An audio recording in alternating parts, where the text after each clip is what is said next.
इस वीडियो में हम सिविक्स के चैप्टर संविधान निर्माण के बारे में पढ़ेंगे।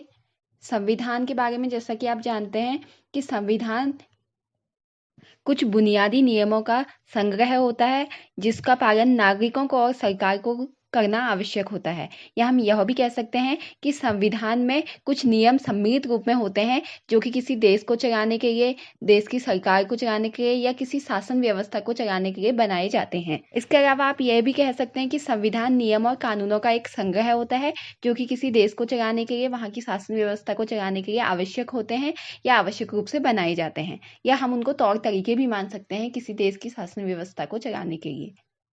तो इस अध्याय में हम लोकतंत्र के संवैधानिक स्वरूप पर कुछ बुनियादी सवाल उठाएंगे। हम लोकतंत्र की बात करते हैं तो हम लोकतंत्र समझते हैं कि लोकतंत्र जनता का शासन है, लोगों का शासन है। तो उसका संवैधानिक स्वरूप यानी कि लोकतंत्र में किस प्रकार के नियम कानून होने चाहिए। अगर शासन व्यवस्था लोकतांत्रिक है तो उसमें किस प्रकार के नियम कानूनों द्वारा देश चलेगा या शासन चलेगा।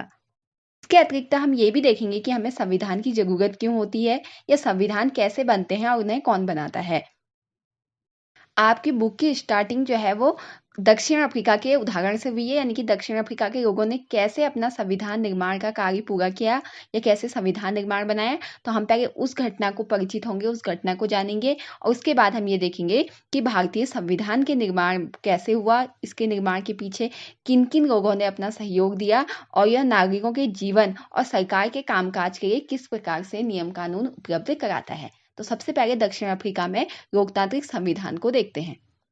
जैसे हमारे देश की स्वतंत्रता की अपनी एक घटना है, एक इतिहास रहा है, उसी प्रकार दक्षिण अफ्रीका में भी स्वतंत्रता का अपना एक इतिहास है। दक्षिण अफ्रीका में पहले रंगभेद कानून बहुत चलता था। रंगभेद कानून का मतलब है कि त्वचा के रंग के हिसाब से, यानी कि मनुष्य की त्वचा का जो कलर है, स्किन का जो रंग है, उसके हिसाब से उनके साथ भेदभाव करना।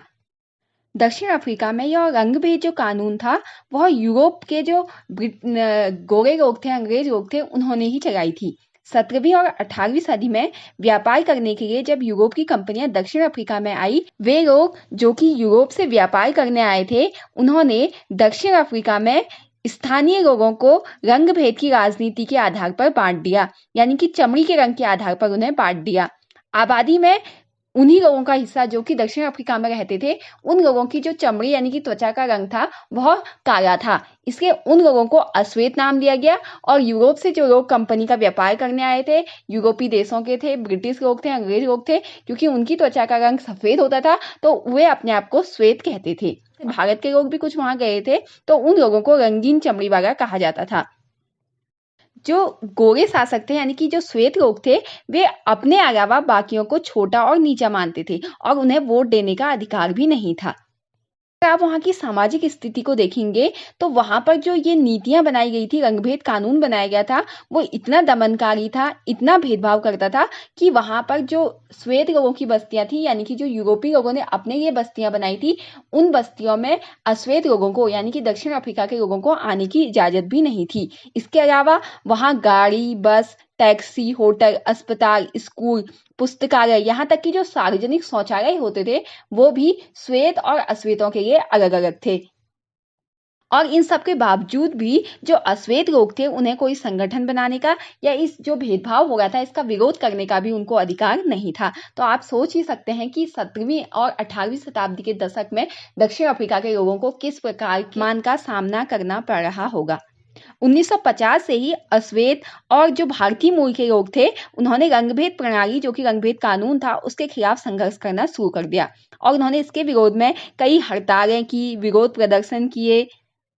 ये सभी लोग जो कि इस रंगभेद कानून का विरोध करते थे, वे सभी लोग अफ्रीकी झंडे के नीचे खड़े हुए और वहां से उन्होंने इसका विरोध करना शुरू कर दिया। इसमें कई प्रकार के मजदूर संगठन और कम्युनिस्ट पार्टी के लोग भी शामिल थे। अनेक समझदार और संवेदनशील यूरोपीय लोग जो कि जो श्वेत लोग थे, वो भी जिनका दक्षिण अफ्रीका के लोगों के प्रति या अन्य लोगों के प्रति सहानुभूतिपूर्ण व्यवहार था, वो लोग भी इस संघर्ष में शामिल हुए। इसके अलावा दक्षिण अफ्रीका के लोगों को अन्य देशों के कई लोगों का भी सहयोग मिला। अन्य देशों की कई सरकारों ने भी इसके खिलाफ आवाज उठाई। लगातार संघर्ष बढ़ता चला गया तो यूरोपीय लोगों को यह एहसास हो गया या श्वेत लोगों को यह एहसास हो गया कि अगर उन्होंने जोर जबरदस्ती की तो वह अश्वेतों पर या दक्षिण अफ्रीका के लोगों पर अपना राज कायम नहीं कर पाएंगे, अपना शासन कायम नहीं कर पाएंगे। इसलिए उन्होंने अपनी जो नीतियां थी उनमें बदलाव शुरू कर दिए। उन्होंने जो भी राजनीतिक दलों पर प्रतिबंध लगाए थे या उन्होंने जो भी संघर्ष की, भेदभाव की आजादी नहीं दी थी, वो उन्होंने पाबंदियां हटा ली। 28 वर्ष तक जेल में कैद रहने के बाद नेल्सन मंडेला को आजाद कर दिया गया। और ये चीज भी ध्यान देने की है कि यह जो रंगभेद कानून था, इसके खिलाफ सबसे महत्वपूर्ण कार्य नेल्सन मंडेला ने ही किया था। तो इस सब के परिणाम स्वरूप आखिरकार 26 अप्रैल 1994 को दक्षिण अफ्रीका गणराज्य का एक नया झंडा लहराया गया और यह दुनिया का एक नया लोकतांत्रिक देश बन गया। और वहां की जो रंगभेद वाली शासन व्यवस्था थी वो समाप्त हो गई और सभी नस्ल के लोगों को, सभी रंग के लोगों को मिली-जुली सरकार की गठन का रास्ता मिल गया। अब जो नई सरकार बनी, उन्होंने सभी नस्ल के लोगों को, सभी स्त्री पुरुषों को समानता, लोकतांत्रिक मूल्यों, वहां के सामाजिक न्याय और मानव अधिकारों पर आधारित एक नई दक्षिण अफ्रीका के निर्माण करने की बात सोची। कि 2 वर्षों की चर्चा और बहस के बाद उन्होंने एक ऐसा संविधान बनाया जो कि दुनिया में सबसे अच्छा संविधान था। इस संविधान में नागरिकों को जितने अधिकार दिए गए, वैसे अधिकार दुनिया के किसी भी देश के संविधान ने अपने यहाँ के लोगों को नहीं दिए। अगर आप दक्षिण अफ्रीका की प्रस्तावना को पढ़ेंगे तो जैसे भारत की अपनी प्रस्तावना, वैसी दक्षिण अफ्रीका की प्रस्तावना में भी इस बात को, वहां के लोगों को और वहां के संपूर्ण संविधान को व्याख्यात किया गया है। स्क्रीन पर भी आपको दक्षिण अफ्रीका की संविधान की प्रस्तावना दिखाऊंगी, आप उसे पढ़ेंगे।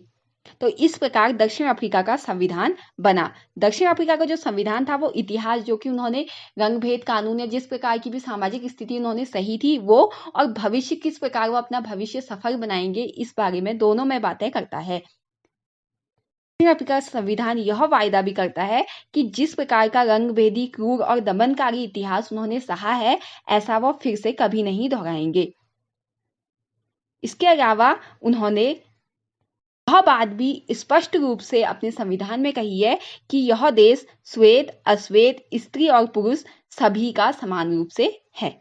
तो यह तो रही दक्षिण अफ्रीका के स्वतंत्रता संग्राम की संविधान बनने की कहानी। अब आगे वाली वीडियो में हम भारत में संविधान की घटना के बारे में, भारत के संविधान की विशेषता के बारे में पढ़ेंगे।